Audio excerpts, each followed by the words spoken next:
नमस्कार आप सभी को। मैं नेहा दहिया त्रिदिशाएं क्लासेस में आप सभी का हार्दिक स्वागत करती हूँ। और आज हम पढ़ने जा रहे हैं ब्रिटिश भारत में होने वाले कृषक विद्रोह, पीस एंड मूवमेंट्स, किसान आंदोलन जो 1857 से 1947 के दौरान घटित हुए। ये टॉपिक यूपीएससी और स्टेट पीसीएस के लिए काफी महत्वपूर्ण है और इसका एक पार्ट हमने पहले ही डिस्कस कर दिया है, जिसकी वीडियो यूट्यूब चैनल पर अवेलेबल है। आप सभी लोग जिन्होंने वो वीडियो नहीं देखी है, पुरानी वीडियो जाकर जरूर देखें। तो बिना समय गवाए शुरू करते हैं आज की अपनी क्लास। माँ सरस्वती को नमन करते हुए ओम सरस्वती नमस्तुभ्यम वरदे काम रूपिणी विद्या आरंभम करिष्यामि सिद्धिर्भवतु मे सदा। हे माँ सरस्वती, हम आपको नमन करते हुए अपना अध्ययन शुरू करने जा रहे हैं। हम पर अपनी कृपा दृष्टि सदैव बनाए रखें। ये त्रिदिशाई क्लासेस का यूट्यूब चैनल है। जिन लोगों ने अभी तक सब्सक्राइब नहीं किया है वो चैनल को सब्सक्राइब कर लें। वीडियो पसंद आए तो लाइक कीजिए, कमेंट कीजिए, शेयर कीजिए। कोई डाउट, कोई क्वेरी है आपकी तो आप कमेंट सेक्शन में हमें बता सकते हैं। इसके अलावा हमारा टेलीग्राम चैनल भी है और टेलीग्राम चैनल का लिंक आपको डिस्क्रिप्शन बॉक्स में मिल जाएगा। वहां से हमें मैसेज कर सकते हैं। हम आपका जो भी जवाब रहेगा उसको देने की भरपूर कोशिश करेंगे। आज की क्लास में हम पढ़ने वाले हैं 20वीं शताब्दी के कृषक आंदोलन। 20वीं शताब्दी के जो किसान आंदोलन रहे वो पिछली शताब्दी के विद्रोह से क्या उनमें परिवर्तन रहा, आज की इस क्लास में हम जानेंगे। और कौन कौन से ऐसे आंदोलन थे जो 20वीं शताब्दी के मुख्य आंदोलन थे। हमने पिछली क्लास में देखा था कि 1857 का विद्रोह हो चुका है और 1857 के विद्रोह के बाद सबसे पहला जो आंदोलन उभर कर सामने आता है वो आता है नील विद्रोह। ये 1859 में होता है। 1859 में नील रिवोल्ट होता है और आम आदमियों का स्वतंत्रता संघर्ष के बाद में पहला आंदोलन है ये। इसके अलावा पाबना विद्रोह हम देखते हैं, दक्कन विद्रोह देखते हैं। ये सभी जो आंदोलन थे जो 19वीं शताब्दी के आंदोलन है। 19वीं शताब्दी से हमारा मतलब है 1800 से लेकर के 1900 के टाइम पीरियड के दौरान जो भी आंदोलन हुए उनके बारे में हम यहाँ पर बात कर रहे हैं। इनका जो कैरेक्टर था, इनकी जो विशेषताएं थी, इनका जो चरित्र था वो मुख्य तौर पर आप लोग देखेंगे कि 20वीं शताब्दी के आंदोलनों से एकदम अलग था। क्योंकि यहाँ के जो भी आंदोलन है 1800 से 1900 के बीच के आंदोलन, उनमें उपनिवेशवाद के विरुद्ध ऐसा कुछ भी आवाज नहीं उठाई है। उपनिवेशवाद के विरुद्ध यहाँ पर कोई बात नहीं की गई है। दूसरी बात यह है इनकी अपनी आर्थिक समस्याएं थी, जिसके लिए यानी जो इनकी व्यक्तिगत समस्याएं थी उन्हीं के लिए ये आंदोलन कर रहे होते हैं। इसका जो प्रसार क्षेत्र था वो भी क्या था, सीमित दिखाई देता है, यानी बहुत ज्यादा बड़े व्यापक स्तर पर आंदोलन नहीं होता है। इसके अलावा जो इस आंदोलन है इनके सीमित प्रसार क्षेत्र के साथ ही इसका उद्देश्य भी सीमित है, क्योंकि ये केवल व्यक्तिगत समस्याओं के लिए लड़ते हुए दिखाई देते हैं। उपनिवेशवाद का जो क्षेत्र है या उसका चरित्र है उसको समझने का इनमें एक अभाव दिखाई देता है। कुल मिलाकर के ये जो आंदोलन थे यहाँ पर इनके जो शत्रु दिखाई देते हैं वो तीन ही दिखाई देते हैं। वो बागान मालिक हैं जो विदेशी हैं, दूसरा देसी जमींदार हैं और तीसरे महाजन या सूदखोर हैं। इन्हीं के खिलाफ में 19वीं शताब्दी के जो आंदोलन है वो आपको दिखाई देंगे। अब बात कर लेते हैं 20वीं शताब्दी में आते हुए किसान आंदोलनों में क्या ऐसा मेजर परिवर्तन होता है जिसकी वजह से हम उनको दो हिस्सों में डिवाइड कर सकते हैं। तो पहला जो बेसिक चेंज है वो है इसमें संगठन को एक आधार मिल जाता है, क्योंकि 1885 में आप लोग जानते हैं कांग्रेस की स्थापना हो जाती है और 1885 में जैसे ही कांग्रेस आती है स्वतंत्रता संघर्ष का जो आंदोलन है वो काफी तेज हो जाता है। कांग्रेस को भी अपना आंदोलन बढ़ाने के लिए, उसको एक सामाजिक आधार प्रदान करने के लिए जो किसान हैं या श्रमिक हैं उनकी जरूरत होती है, यानी ये किसानों से और जो मजदूर वर्ग है उनसे संपर्क स्थापित करती हुई यहाँ पर दिखाई देती है।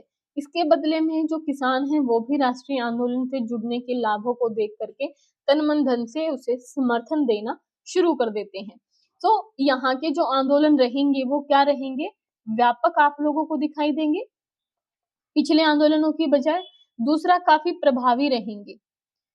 इसके बाद में आप देखेंगे यहाँ पर गांधी जी का पदार्पण भी होते हुए देखेंगे, यानी कुछ आंदोलन ऐसे रहेंगे जहां पर गांधी जी का इंटरफेरेंस आप लोगों को देखने को मिलेगा। इसके अलावा ये जो आंदोलन है वो संगठित भी रहेंगे, क्योंकि एक संगठन का मुख्य तौर पर इन लोगों को सपोर्ट मिल जाता है, तो संगठित रहेंगे ये आंदोलन, तो संगठित हैं। इसके अलावा यहाँ के जो आंदोलन है वो एक सफल प्रतीत होते हुए दिखाई देंगे। ठीक है, तो चलिए देखते हैं इसमें पहला ऐसा कौन सा आंदोलन है और कौन कौन से मुख्य आंदोलन रहे इस टाइम पीरियड में। सबसे पहले आंदोलन की हम बात करें तो चंपारण है, जो काफी महत्वपूर्ण आंदोलन है और यहाँ इसी आंदोलन को प्रथम सत्याग्रह आंदोलन के नाम से भी जाना जाता है, क्योंकि गांधी जी का पदार्पण अब स्वतंत्रता संघर्ष आंदोलन में हो चुका होता है और यहाँ पर उनकी पहली विशेष भूमिका देखने को आपको मिलेगी। इसके बाद खेड़ा सत्याग्रह आता है, देन उसके बाद में उत्तर प्रदेश किसान सभा की भूमिका आती है, मोपला विद्रोह आते हैं। ये कुछ प्रमुख आंदोलन हैं जो 1900 के बाद में घटित होते हैं। तो देखते हैं सबसे पहले चंपारण सत्याग्रह, जिसमें गांधी जी की विशेष भूमिका होती है। तो चंपारण एक क्षेत्र है बिहार में। ठीक है, चंपारण कहाँ पे है? बिहार में पड़ता है। इसका एक मामला बहुत पुराना था। 19वीं शताब्दी की शुरुआत में देखते हैं कि जो गोरे बागान मालिक हैं उन्होंने किसानों से कॉन्ट्रैक्ट साइन करवाया होता है, नहीं एक बॉन्ड कह सकते हैं, वही बॉन्ड जो बंगाल में हम लोगों को देखने को मिला था। किसके साथ में? किसानों के साथ में। तो जिसके अंतर्गत इनको अपनी भूमि का एक निश्चित हिस्सा, और वो निश्चित हिस्सा है 3/20वां हिस्सा। इस हिस्से में नील की खेती करना उन लोगों के लिए मैंडेटरी था, यानी अनिवार्य बना दिया गया था कि किसानों को अपनी जमीन के इतने हिस्से पर खेती करनी ही है। बंगाल में जो कॉन्ट्रैक्ट था वहां पर आप लोग देखेंगे कि उनसे जबरदस्ती खेती करवाई जा रही थी, उनको बाध्य किया जा रहा था। और यहाँ पर एक पर्टिकुलर जो एरिया है वो निर्धारित कर दिया गया है कि 3/20 हिस्से में नील की खेती करनी जरूरी है, और इतने हिस्से पर जो खेती करनी अनिवार्य बनाया गया था, इसी को नाम दिया गया था 3 कठिया पद्धति। कई बार एग्जाम में आप लोगों से पूछा जाता है कि 3 कठिया पद्धति क्या है और कौन से आंदोलन से संबंधित है। सो जो बिहार के किसान है, चंपारण के किसान है, उनको अपनी जमीन के एक निश्चित हिस्से पर, जो कि 3/20वां हिस्सा था, उस पर नील की खेती करने हेतु बाध्य किया जाता था। यही 3 कठिया पद्धति थी।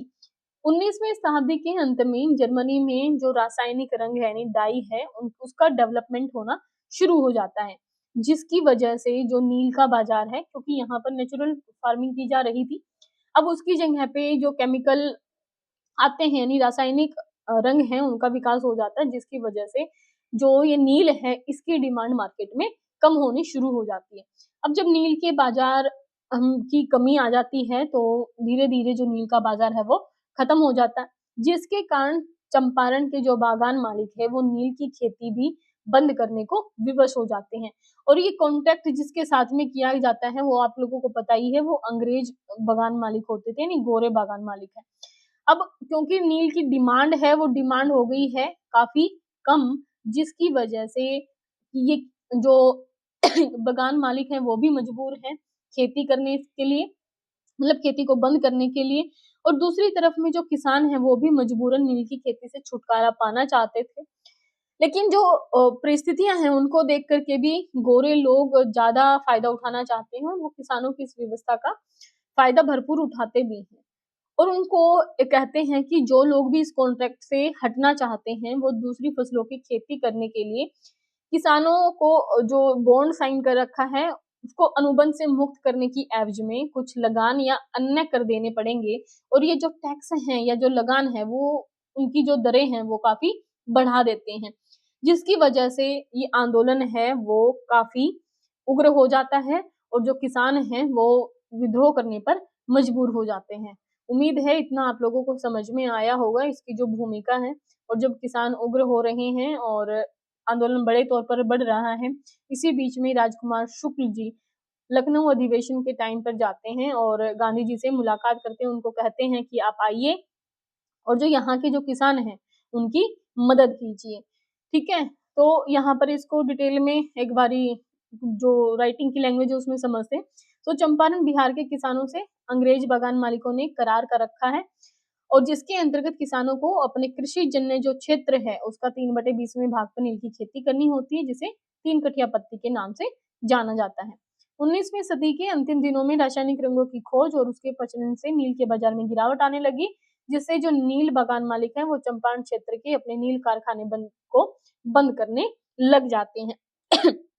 और ये सब जब मामला हो रहा है, जहां पर चंपारण से जुड़े एक प्रमुख आंदोलनकारी राजकुमार शुक्ल जी ने गांधी जी को चंपारण बुलाने का फैसला किया। गांधी जी मान भी जाते हैं और गांधी जी अपने कुछ अनुयायियों के साथ में, जिसमें राजेंद्र प्रसाद, ब्रज किशोर, मजहर उल हक, महादेव देसाई, नरहरि पारिक, जेबी कृपलानी हैं, इन सभी के सहयोग से वो जांच करने के लिए चंपारण पहुंचते हैं। ये यहाँ पर एक इमेज है जिसके माध्यम से आप समझ सकते हो, यहाँ पर गांधी जी हैं और इनके जो अनुयायी हैं वो चंपारण पहुंचते हैं। ठीक है, ये इनका पहला सत्याग्रह माना जाता है। करार या समझौता जो किसानों से किया गया था, उससे मुक्त करने की एवज में जो बगान मालिक हैं वो भारी लगान की मांग करती है और विद्रोह शुरू होता है। 16 में चंपारण के राजकुमार शुक्ल किसान आंदोलन का नेतृत्व जो कर रहे हैं, उसको जो नेतृत्व करते हैं वो खुद जाते हैं गांधी जी के पास में और नेतृत्व सौंपने के लिए कहते हैं और लखनऊ में उनसे मुलाकात करते हैं। यहाँ पर गांधी जी पहला सत्याग्रह करते हुए दिखाई देते हैं। गांधी जी के चंपारण पहुंचते ही जो अंग्रेज अधिकारी हैं वो उन्हें तुरंत चंपारण से चले जाने का आदेश देते हैं, लेकिन गांधी जी इसे मानने से इनकार कर देते हैं और किसी भी प्रकार के जो दंड है उनको भुगतने का वो फैसला करते हैं। सरकार के जो ये अनुचित आदेश हैं उनके खिलाफ गांधी जी अपनी अहिंसात्मक प्रतिरोध दिखाते हैं। क्या? अहिंसात्मक, यानी कोई हिंसा नहीं करनी है, आराम से प्रतिरोध करना है, तो इसे अहिंसात्मक प्रतिरोध की श्रेणी में रखा गया है। यानी सत्या का मार्ग चुनना है और इसी सत्याग्रह को वो सर्वोत्तम मार्ग भी मानते हैं और ये भारत में प्रथम प्रयोग था गांधी जी के द्वारा सत्याग्रह का चंपारण में।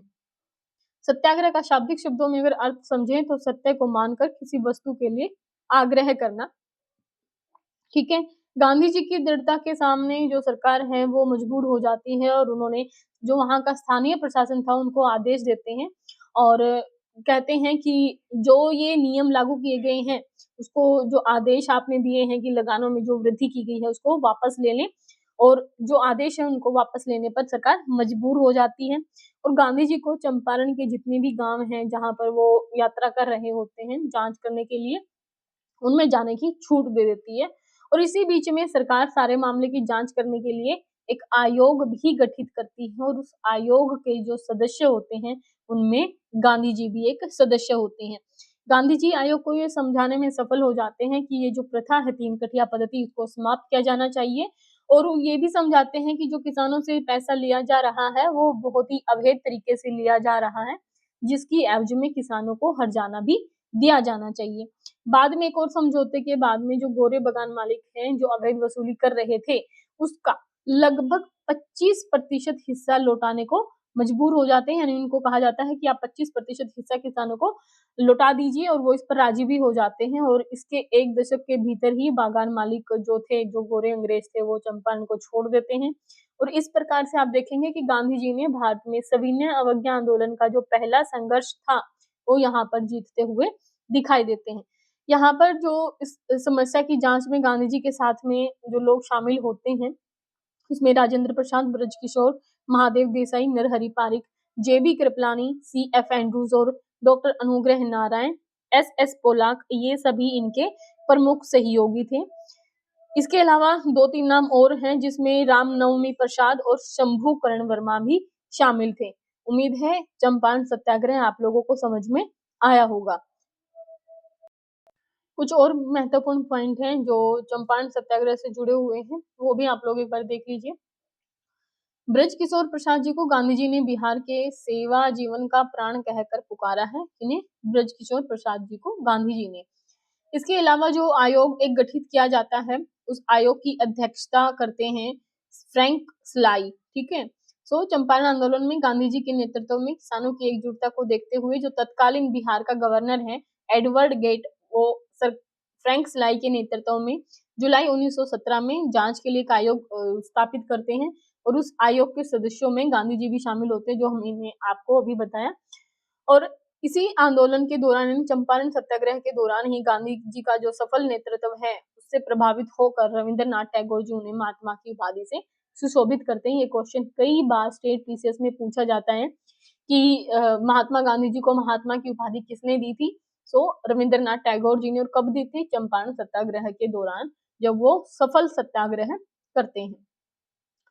तो अगला है खेड़ा सत्याग्रह 1918 में। ये गांधी जी का प्रथम असहयोग आंदोलन कहा जा सकता है। दरअसल होता क्या है, 1918 में एक भयंकर अकाल पड़ता है 1918 में, ठीक है, दुर्भिक्ष या अकाल जिसको कहते हैं। यहाँ पर अकाल के कारण गुजरात के जो खेड़ा जिला है, खेड़ा है गुजरात में, गुजरात के खेड़ा जिले की जो पूरी फसल है वो बर्बाद हो जाती है। लेकिन फिर भी जो सरकार है वो किसानों से मालगुजारी वसूल करने की प्रक्रिया अपनी जारी रखती है। कोड ये कहता था, जो राजस्व संहिता है वो कहती है संहिता के अकॉर्डिंग कि यदि किसानों की जो फसल है वो खराब हो जाती है, या यदि फसल का उत्पादन कुल उत्पादन के जो प्रोडक्शन है वो कुल उत्पादन के, एक सेकेंड, फसल उत्पादन जो है वो कुल उत्पादन का अगर 1/4 से भी कम है, यानी 1/4 से भी कम होता है, तो किसानों का राजस्व पूरी तरीके से माफ कर दिया जाना चाहिए। लेकिन सरकार बहुत ही निकम्मी है और सरकार ने किसानों को राजस्व माफ करने से मना कर दिया, जिसकी वजह से गुजरात सभा, जिसमें किसान शामिल थे, वो 1919 के जो राजस्व वर्ष यानी इकोनॉमिक ईयर है उसके मूल्यांकन को लागू ना करने की प्रार्थना के लिए जो प्रांत है उसके सर्वोच्च शासकीय अधिकारियों के सम्मुख एक याचिका रखते हैं। लेकिन सरकार कठोर बनी रहती है और कहा कि यदि टैक्स नहीं दिया गया तो किसानों की जो संपत्ति है उसको जब्त कर लिया जाएगा। जिसके बाद में गांधी जी खेड़ा में जाते हैं और किसानों को राजस्व अदा ना करने और जो दमनकारी सरकार की नीतियां हैं उनके खिलाफ संघर्ष की प्रेरणा देते हैं।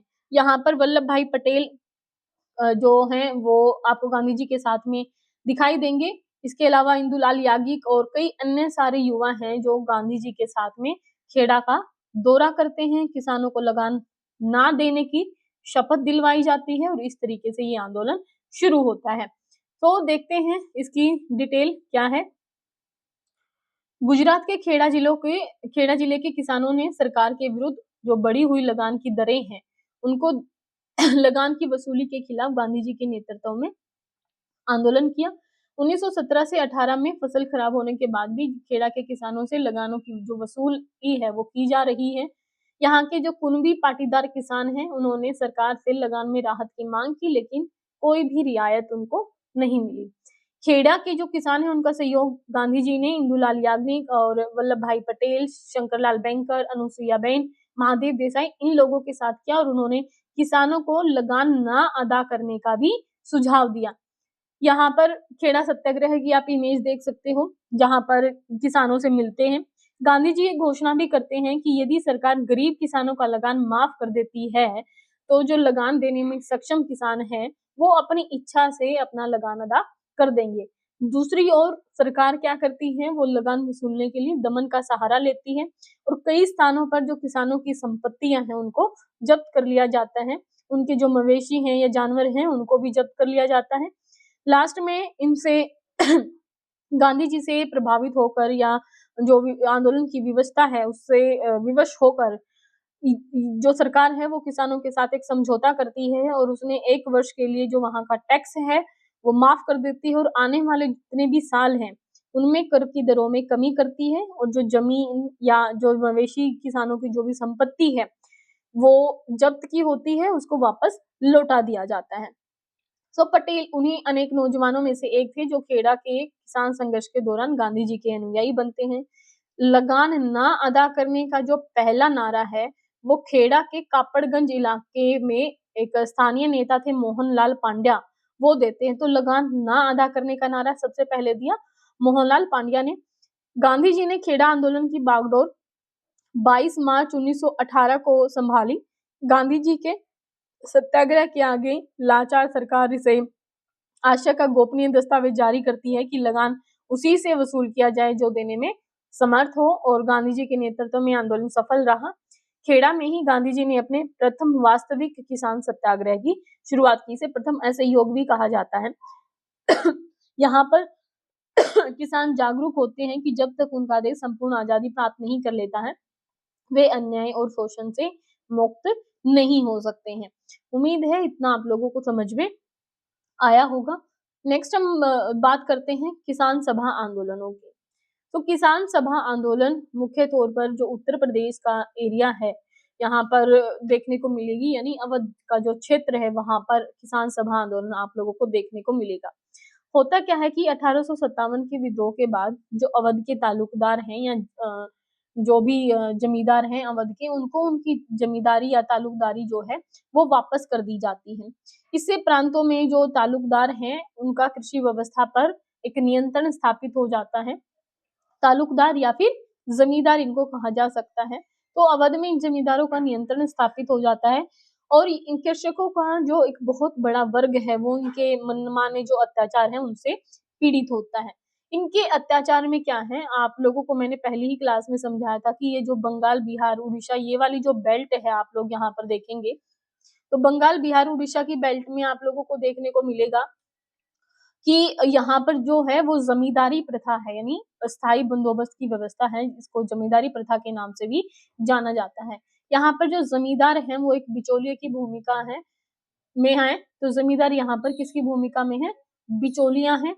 और ये किसानों से तो ज्यादा राजस्व की वसूली करते हैं लेकिन सरकार को उतना नहीं देते हैं। मान लीजिए इनको कुल जितना भी राजस्व इनका मिलता है, यानी राजस्व की इनकी प्राप्ति है 11 इकाई, तो उसमें से 10 इकाई इनकी सरकार के पास में जाती है और 1 इकाई जो है वो खुद जमींदारों के पास में रहती है। लेकिन जमींदार किसानों से अलग तरीके से नहीं, अवैध भी राजस्व की वसूली करते हैं, लगान की ऊंची ऊंची दरें रखते हैं, भूमि से इन किसानों की बेदखली कर दी जाती है अवैध तरीके से, अवैध कर लगाए जाते हैं, नजराना लिया जाता है, बेगारी ली जाती है। ये सारी समस्याएं जो थी वो किसानों को उस समय झेलनी पड़ रही थी, जिसकी वजह से यहाँ पर आंदोलन होता है।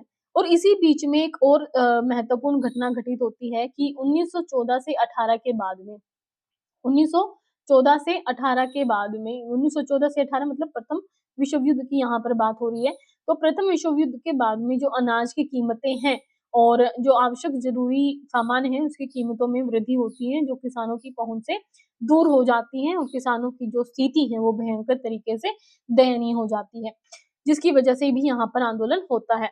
तो ये तो हमने बात कर ली कि कृषकों का एक बहुत बड़ा वर्ग है जो तालुकदार यानी जमींदार के मनमाने अत्याचारों से पीड़ित था, वहां पर लगान की उच्च दरें थी, भूमि से बेदखली थी, अवैध कर थे, नजराना था। इसके साथ ही प्रथम विश्व युद्ध के बाद अनाज और जो अन्य आवश्यक चीजें हैं उनके दामों में अत्यधिक वृद्धि होती है, जिससे उत्तर प्रदेश के किसानों की दशा काफी दयनीय हो जाती है। ये यहाँ पर किसान आंदोलन के दौरान आप लोग देख सकते हैं यहाँ पर जो किसान सभाएं हैं वो गठित होती हैं, कांग्रेस का पार्टिसिपेशन होता है और कई बार ऐसी बैठकें होती हैं जहां पर किसानों की सभा और कांग्रेस की सभा में भेद करना मुश्किल हो जाता है। मुख्य तौर पर होम रूल लीग की गतिविधियों के कारण उत्तर प्रदेश में जो किसान सभाएं हैं उनका गठन होना शुरू होता है और फरवरी 1918 में गौरी शंकर मिश्र, इंद्र नारायण द्विवेदी, इन सभी ने मिलकर उत्तर प्रदेश किसान सभा का गठन किया। तो 2 व्यक्ति यहाँ पर मुख्य हैं, गौरी शंकर मिश्र, इंद्र नारायण द्विवेदी। इस कार्य में हालांकि मदन मोहन मालवीय जी का भी योगदान रहता है और 1919 के मध्य तक यानी 18 से लेकर के 1919 के बीच तक लगभग 500 इनकी शाखाएं गठित हो जाती है, यानी 500 ब्रांचेस ये लोग बना लेते हैं। किसान सभाओं के गठन से संबंधित जो प्रमुख नेता हैं उनमें जिंगुरी सिंह, दुर्गापाल सिंह और बाबा रामचंद्र मुख्य हैं। जून 1920 में बाबा रामचंद्र के ही आग्रह पर जवाहरलाल नेहरू गांव का दौरा करते हैं और किसानों से गहरा संपर्क स्थापित करते हैं, क्योंकि यहाँ पर कांग्रेस भी अपना सामाजिक आधार बढ़ा रही है जैसा कि हमने पहले बताया, और वो सामाजिक आधार बढ़ाने के परिप्रेक्ष्य में ही किसानों के साथ में संपर्क स्थापित करती है। राष्ट्रवादी नेताओं में बाद में मतभेद के कारण अक्टूबर 1920 में ये इसमें बंटवारा हो जाता है जो उत्तर प्रदेश किसान सभा है और अवध किसान सभा का गठन होता है।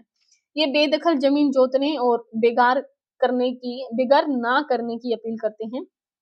ठीक है, जो अवध किसान सभा के जो नेता हैं या जो भी इसके उत्तर प्रदेश किसान सभा के नेता हैं, वो किसानों की जो बेदखल जमीन है, मतलब जिस जमीन से किसानों को बेदखल किया गया है, उनसे कहते हैं कि जो बेदखल जमीन है वो ना जोतें। ठीक है, बेदखल जमीन ना जोतने और बेगार ना करने की अपील करते हैं। सभा ने किसानों से नियमों का पालन ना करने वाले जो किसान हैं उनका सामाजिक बहिष्कार करने की बात करते हैं और पंचायत के माध्यम से अपनी जो समस्याएं हैं उनको सुलझाने का एक आग्रह करते हैं। जनवरी 1921 में कुछ स्थानीय नेताओं में गलतफहमी हो जाती है और इस गलतफहमी के चक्कर में जो आंदोलन है वो हिंसक हो जाता है। ठीक है, अवध के प्रतापगढ़ जिले में जिंगुरी पाल सिंह के नेतृत्व में नाई धोबी बंद की भी घटना होती है, जिसे यानी नाई धोबी बंद सामाजिक बहिष्कार की घटना 1919 में हुई। ये काफी इंपॉर्टेंट लाइन है क्योंकि कई बार क्वेश्चन पूछा जाता है कि नाई धोबी बंद आंदोलन किससे संबंधित था। तो ये उत्तर प्रदेश किसान सभा आंदोलन से, यानी किसान सभा आंदोलन जो भी थे उनसे संबंधित था।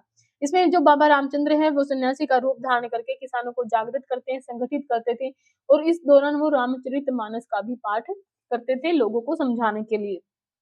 17 अक्टूबर 1920 को बाबा रामचंद्र जो कि महाराष्ट्र के रहने वाले थे, उन्हीं के प्रयासों से प्रतापगढ़ में अवध किसान सभा का गठन किया गया था और इसी संगठन को शक्तिशाली बनाने के लिए वो जवाहरलाल नेहरू, गौरीशंकर, माता बदल पांडे, देव नारायण पांडे, केदारनाथ आदि ने इनके साथ में मिलकर के काम किया था।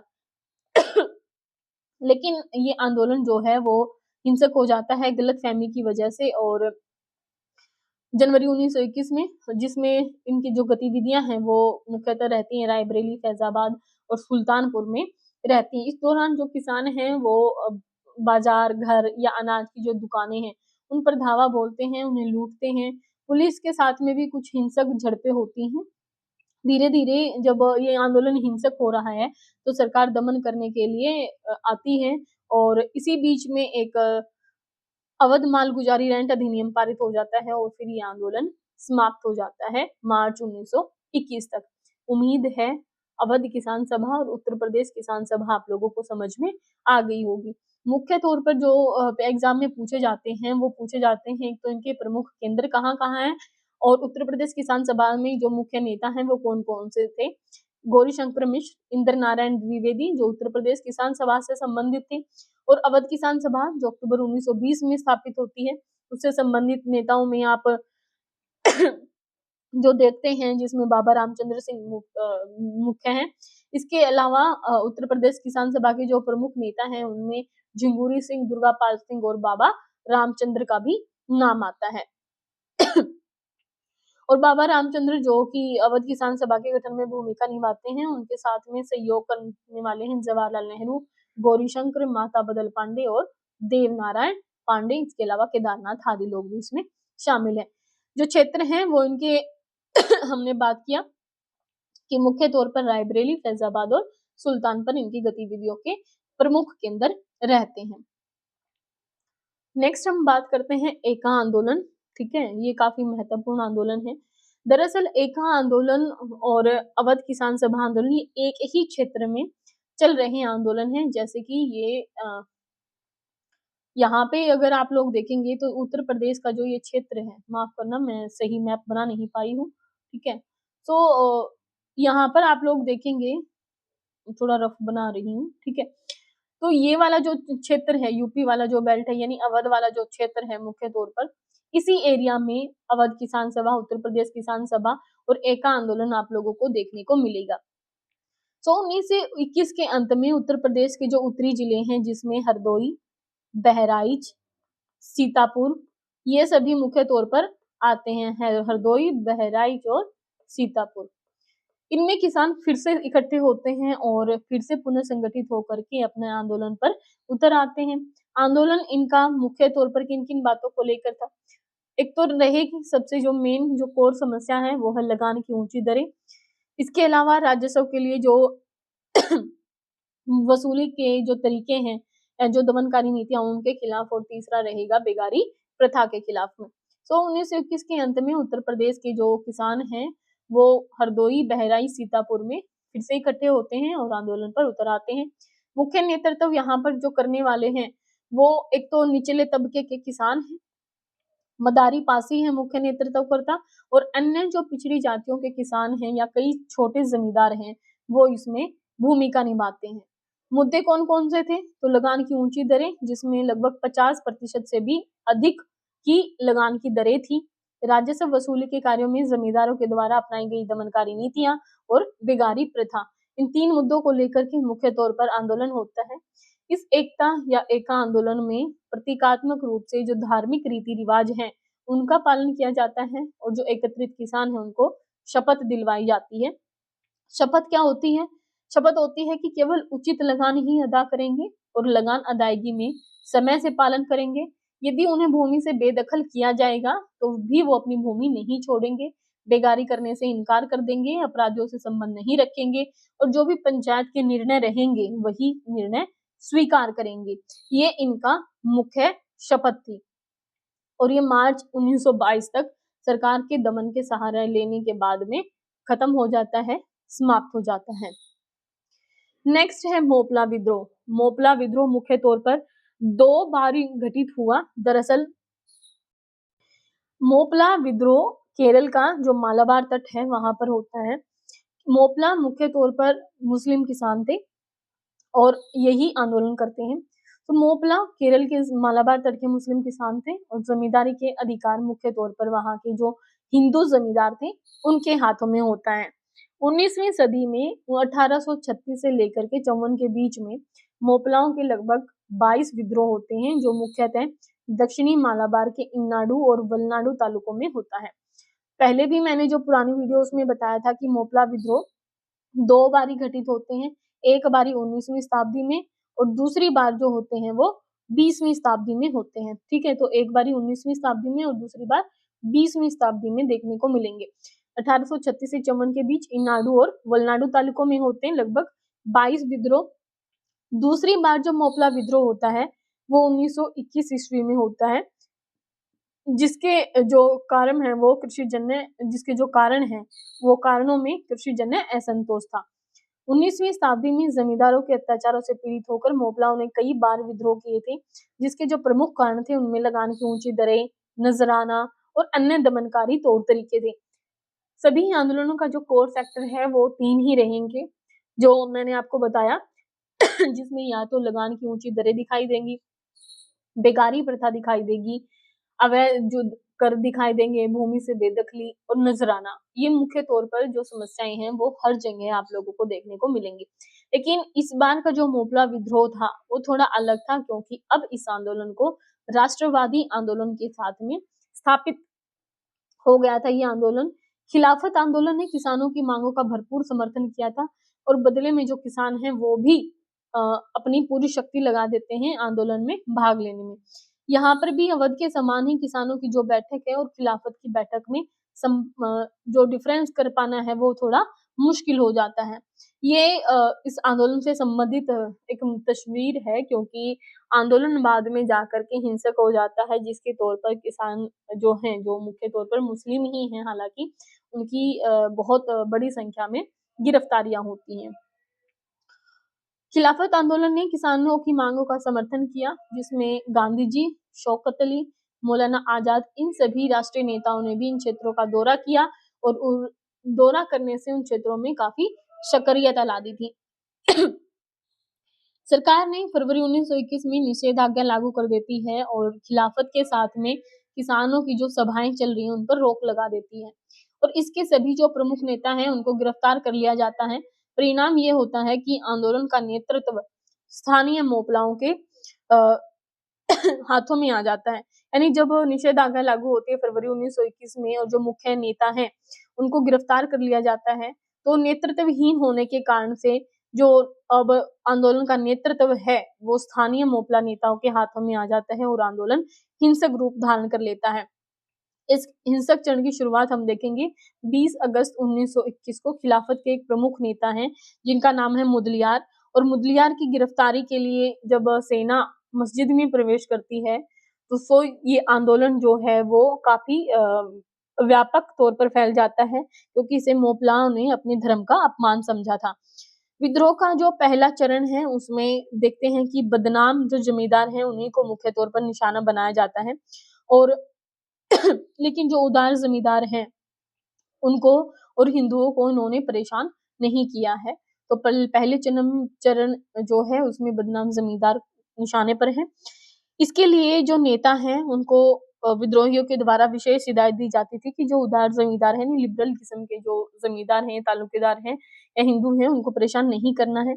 लेकिन समस्या तब खड़ी हो जाती है जब अंग्रेजी सरकार यहाँ पर मार्शल लॉ लगा देती है और इस मार्शल लॉ के लागू होने के साथ ही जो विद्रोह है उसका चरित्र बदल जाता है।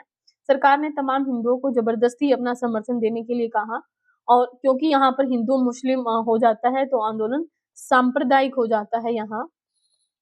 और कुछ हिंदू भी ऐसे थे जो स्वेच्छा से खुले तौर पर सरकार का समर्थन करते हुए यहाँ पर नजर आते हैं।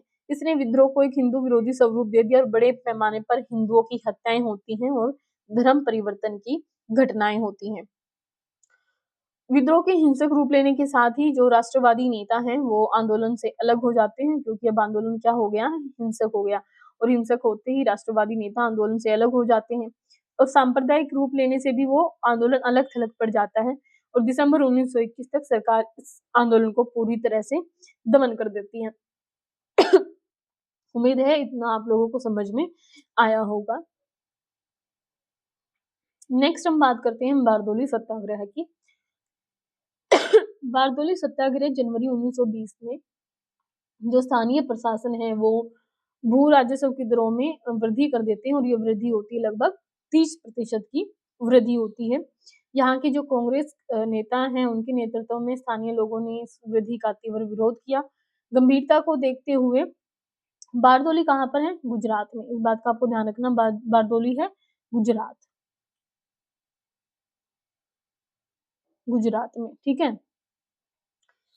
गंभीरता को देखते हुए जो सरकार है उन्होंने समस्या के समाधान के लिए बारदोली जांच आयोग का गठन किया और आयोग ने संस्तुति दी कि भू राजस्व के दरों में की गई वृद्धि अन्यायपूर्ण और अनुचित है। बेसिक तौर पर क्रक्स इसका यही है, लेकिन थोड़ा डिटेल से हम इसको जानते हैं। होता क्या है कि बारदोली के मेहता बंधु हैं कल्याण जी, कुंवर जी और दयाल जी। इन्होंने किसानों के समर्थन में 1922 से ही आंदोलन चलाया हुआ था, लेकिन बाद में कपास की कीमत में जो कीमतें हैं उनमें गिरावट आ जाती है और उसके बाद भी बंबई सरकार जो है वो लगान में 30% की वृद्धि कर देने के बाद मेहता बंधुओं ने लगान अदायगी रोक करके एक सत्याग्रह किया और और सत्याग्रह का नेतृत्व ये गांधीवादी जो वल्लभ भाई पटेल हैं उनको प्रदान करते हैं। अब आप पूछोगे यहाँ पे गुजरात की बात कर रहे हो और बंबई सरकार यहाँ पर लगा रही है, तो सीन क्या है। दरअसल आजादी से पहले तो गुजरात महाराष्ट्र का जो एरिया है, ये वाला जो बेल्ट आती है गुजरात महाराष्ट्र, ये सारा का सारा बंबई विधानसभा के अंदर आता था, मतलब बंबई विधान परिषद के अंदर आता था, ठीक है। तो यहाँ पर क्या होता है कि कपास की कीमतों में वृद्धि कम कीमतों में गिरावट आ जाती है, लेकिन सरकार जो है वो राजस्व वसूल करने के लिए जो दरें हैं उनमें लगातार वृद्धि कर रही है, जिसकी वजह से लोग इसका तीव्र विरोध करते हैं। और परिस्थितियों को देखते हुए यहाँ पर वल्लभ भाई पटेल आते हैं और आंदोलन का नेतृत्व करते हैं। ये सत्याग्रह है, हालांकि पिक्चर बाद की है, लेकिन इसको आप देख सकते हो, सरदार वल्लभ भाई पटेल जी हैं जो आंदोलन के दौरान है। 4 फरवरी 1926 को बारदोली किसान सत्याग्रह का नेतृत्व वल्लभ भाई पटेल के हाथों में आता है और ये बढ़ी हुई लगान के विरुद्ध सरकार को पत्र लिखते हैं और पटेल कहते हैं कि जांच कराई जाए। बारदोली किसान आंदोलन के समर्थन में बम्बई की संसद में बहस भी होती है और जो उस समय के तत्कालीन वायसराय है इरविन, उन्होंने बम्बई के गवर्नर विल्सन को मामले को शीघ्र निपटाने का आदेश दिया, ठीक है। और जो नेतृत्व करता है सरदार पटेल, वो किसानों के साथ में मिलकर के कहते हैं, मैंने मांग रखते हैं कि जब तक किसी स्वतंत्रता आयोग का गठन नहीं होगा तो प्रस्तावित या फिर लगान वृद्धि है वापस नहीं लेगी, तब तक ये लोग आंदोलन करते रहेंगे। यहाँ पर बारदोली सत्याग्रह में महिलाओं ने काफी सक्रिय रूप से हिस्सा लिया, जिसमें मुख्य तौर पर थी कस्तूरबा गांधी, मणिबेन पटेल, शारदाबेन शाह, मीठूबेन और शारदा मेहता। बारदोली सत्याग्रह के समय पर ही यहाँ की महिलाओं की ओर से जो गांधी जी हैं, गांधीवादी वल्लभ भाई पटेल को सरदार की उपाधि प्रदान की जाती है। यहाँ पर जो सरदार वल्लभ भाई पटेल हैं वो पूरे तालुकों को 13 छावनियों में स्थापित करते हैं। जनमत का निर्माण करने के लिए बारदोली सत्याग्रह पत्रिका का प्रकाशन करते हैं। इसके अलावा आप देखते हैं कि आंदोलन के तरीकों का पालन करने के लिए बौद्धिक संगठनों की स्थापना भी करते हुए दिखाई देते हैं। सूरत के जो बारदोली तालुका है उसमें किसानों के द्वारा लगान अदायगी करने का आंदोलन चलाया जाता है और इस आंदोलन में कुनबी पाटीदार जाति के जो भूस्वामी किसान हैं उन्होंने ही नहीं बल्कि जो काली पराज यानी काले लोग इनको कहा जाता है, ये जनजाति के लोग हैं, वो भी हिस्सा लेते हैं। तो कुणबी पाटीदार हैं और इसके अलावा कलिपराजी कालीन जनजाति लोग हैं, महिलाओं की ज्यादा भूमिका होती है। सरदार पटेल छावनियों में स्थापना करते हैं पूरे तालुकों की। बारदौली सत्याग्रह पत्रिका का प्रकाशन होता है। बौद्धिक संगठन स्थापित किया जाता है कि ताकि जो तौर तरीके हैं उनका पालन सुनिश्चित किया जा सके। जिन लोगों ने आंदोलन का विरोध किया उनका सामाजिक बहिष्कार किया जाता है और यहाँ पर जो महिलाओं की भागीदारी है उनको सुनिश्चित करने के लिए भी कई सारे कदम उठाए जाते हैं। के.एम. मुंशी, लालजी नारंगी, उन्होंने आंदोलन के समर्थन में बॉम्बे विधान परिषद के सदस्य थे, त्याग पत्र दे दिया होता है। अगस्त 1928 तक आंदोलन पूरे क्षेत्र में काफी सक्रिय रूप से फैल जाता है। इसके लिए हड़तालें आयोजित की जाती हैं। बॉम्बे में रेलवे हड़ताल का आयोजन किया जाता है। पटेल जी की गिरफ्तारी की संभावना को देखते हुए 2 अगस्त 1928 को गांधी जी भी बारदौली पहुंचते हैं और सरकार ने एक जांच समिति गठित करना स्वीकार किया और इस जो जांच समिति गठित की जाती है उसके बाद में ब्लूमफील्ड और मैक्सवेल समिति गठित होती हैं जो भू राजस्व की बढ़ोतरी को गलत बताती हैं और उसे 30% से घटा करके 6.03% करने का निर्णय लेती हैं और इस प्रकार बारदौली सत्याग्रह की एक सफल ऐतिहासिक परिणति होती है। उम्मीद है इतना आप लोगों को समझ में आया होगा। तो जो मुख्य आंदोलन थे आज के वो आज की क्लास में हमने पूरे किए। वीडियो कैसी लगी है ज़रूर बताएं। पसंद आई तो लाइक कीजिए, कमेंट कीजिए। कोई डाउट है, कोई क्वेरी है तो आप कमेंट सेक्शन में ज़रूर लिखें, हमें इंतज़ार रहेगा। मिलते हैं ऐसी ही किसी वीडियो के साथ में अगली क्लास में जिसमें हम 1930 के बाद के जितने भी आंदोलन हैं उनको हम कवर करेंगे। धन्यवाद।